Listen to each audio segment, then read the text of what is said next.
Dear students, welcome back to my channel Enjoy Learning. In this video, I'll teach you how to solve question number 1, 2 and 3 of exercise 12.3.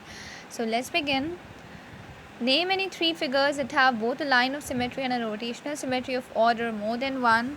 So this is very easy and simple. बेटा आपको एक ऐसी figure बतानी है, 3 ऐसी figures बनानी है जिनके पास लाइन ऑफ सिमेट्री भी होती है और रोटेशनल सिमेट्री भी होती है, ऑर्डर मोर देन 1 की। तो बेटा देखिए, हम लोगों ने अभी इतने सारे एग्जांपल्स करे हैं ना एक्सरसाइज 12.2 में। 4th क्वेश्चन है हमारा जिसमें कि अलग अलग शेप्स थे। So this is very simple. हम लोग लिख सकते हैं कि एक square, first is we can write that a square has both a line of symmetry. Square के पास कितनी लाइन ऑफ सिमेट्रीज होती थी, याद है 12.1 में किया था। उसके पास ये दोनों डायगोनल्स तो सिमेट्रिक लाइंस होते ही हैं, साथ ही साथ ये जो हमारी वर्टिकल एंड हॉरिजॉन्टल लाइंस होती हैं ये भी हमारी लाइंस ऑफ सिमेट्री होती हैं। और इसके साथ ही साथ रोटेशनल सिमेट्री भी होती है ना स्क्वायर में, ऑर्डर 4 की, तो ऑर्डर मोर देन 1 की। सो फर्स्ट क्या हो गया आपका, स्क्वायर हो गया। नेक्स्ट सिमिलरली आप कौन सी फिगर बता सकते हैं, आप बता सकते हैं कि एक इक्विलेटरल ट्राइंगल। इक्विलेटरल ट्राइंगल का भी हम लोग कर चुके हैं ना। इक्विलेटरल ट्राइंगल वो होता है जिसके तीनों साइड्स और तीनों एंगल्स इक्वल होते हैं। तो हमारी लाइंस ऑफ सिमेट्री भी होती हैं, 3 लाइंस ऑफ सिमेट्री होती हैं एक इक्विलेटरल ट्राइंगल में, और ऑर्डर भी इसका क्या होता है, रोटेशनल सिमेट्री का 3 होता है। तो दोनों ही हैं हमारे।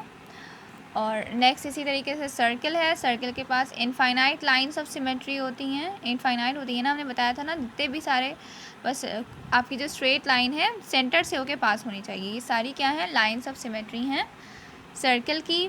और इसी तरीके से सर्कल की रोटेशनल सिमेट्री का भी ऑर्डर इनफाइनाइट होता है, क्योंकि देखिए बेटा आप सर्कल को कितने ही ज़रा सा आप इसको घुमाएं आपको सेम ही शेप देखने को मिलेगा। तो जब आप एक सर्कल को एक पूरा राउंड टर्न देंगे तो उस राउंड टर्न देने में कितनी बार आपको सेम ऐसा ही शेप देखने को मिल रहा है, हर बार। सो हर सेकंड के बाद आप ज़रा सा आपने राउंड शेप दिया, आपको सेम यही शेप देखने को मिल रहा है। तो इसका जो रोटेशनल सिमेट्री होती है उसका भी ऑर्डर इनफाइनाइट होता है, मतलब वी कैन नॉट काउंट कि कितनी बार हमें सेम दिख रहा है, हर बार सेम दिखेगा कितना ही ज़रा सा हम इसे रोटेट करें। तो इसका रोटेशनल सिमेट्री का भी ऑर्डर मोर देन 1 और लाइन ऑफ सिमेट्री भी इनफाइनाइट। तो हमारे ये 3 हो गए, square, equilateral triangle and circle. Okay, so this is your answer. Next question, question number 2. Give an example of a geometric figure which does not have a line of symmetry and a rotational symmetry. तो एक geometric figure का example दिए जिसके पास ना तो line of symmetry होती है और ना ही rotational symmetry होती है। वो कौन सी है? That is a scalene triangle। हम लोगों ने किया था, if you remember, scalene triangle हम लोग किसे कहते हैं, उस triangle को जिसके तीनों sides जो हैं वो अलग अलग लेंथ के हैं, है ना। एक साइड की अलग लेंथ है, एक साइड की अलग लेंथ है, दूसरे साइड की अलग लेंथ है, तीनों साइड्स हमारे अनइक्वल हैं, दैट इज़ स्कैलीन ट्राइंगल। उसमें ना तो कोई लाइन ऑफ सिमेट्री होती है और ना ही उसका उसके पास रोटेशनल सिमेट्री होती है, ऑर्डर मोर देन 1 की। तो the answer is a scalene triangle. Next question number 3. What is the line of symmetry of a circle, what is the order of its rotational symmetry. So semi circle का पूछा जा रहा है बेटा। First of all semi circle का meaning half circle. Semi का meaning क्या होता है, what is the meaning of semi, semi का मीनिंग होता है हाफ। तो कंप्लीट सर्कल ये होता है, तो सेमी सर्कल ऑब्वियसली क्या हो गया, इसके सेंटर से अगर हम लोग इसको डिवाइड कर दें लाइक दिस, ये होता है semi circle, this is a semi circle.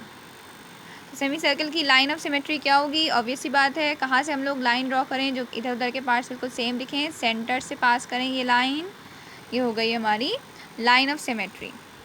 तो इस लाइन ऑफ सिमेट्री को हम लोग क्या कह सकते हैं, इसको हम लोग कह सकते हैं perpendicular bisector of the diameter. क्यों बेटा, क्योंकि ये जो लाइन है ये हमारे ये डायमीटर है ना सर्कल का, डायमीटर किसे कहते हैं, वो लाइन जो कि सर्कल के सेंटर से पास हो रही है। तो देखिए ये हमारा डायमीटर ही तो था ना, तो हमने इतना ही इसको कट कर दिया, ऊपर का पार्ट ये हमने बनाया है यहाँ पे, है ना, ये और ये डायमीटर।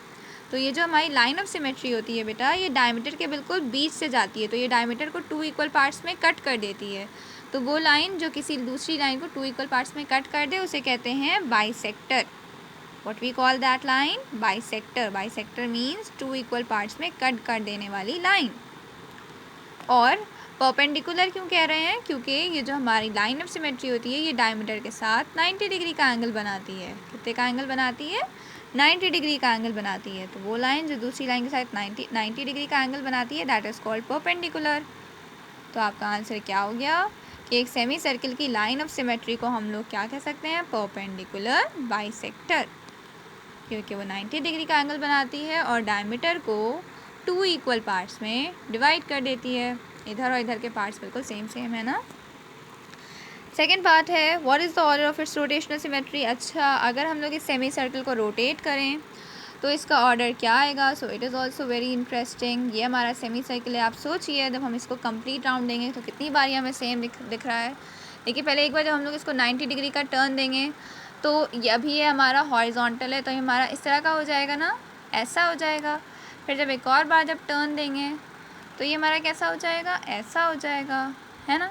फिर जब हम लोग इसको एक और बार टर्न देंगे तो ये हमारा कैसा हो जाएगा? खड़ा हो जाएगा इस तरह से। अभी तक सेम नहीं बना है, ऐसा नहीं बना है। फिर जब नेक्स्ट टाइम जब टर्न देंगे तब हमारा ये वाला पार्ट ऊपर आ जाएगा, ये वाला पार्ट नीचे आ जाएगा, जैसे ये फिगर है लाइक दिस, है ना। सो सिर्फ एक कंप्लीट राउंड में लास्ट टाइम पर ये हमें सेम दिख रहा है, बाकी बीच में कभी भी सेम नहीं है। तो इट्स ऑर्डर इज़ 1।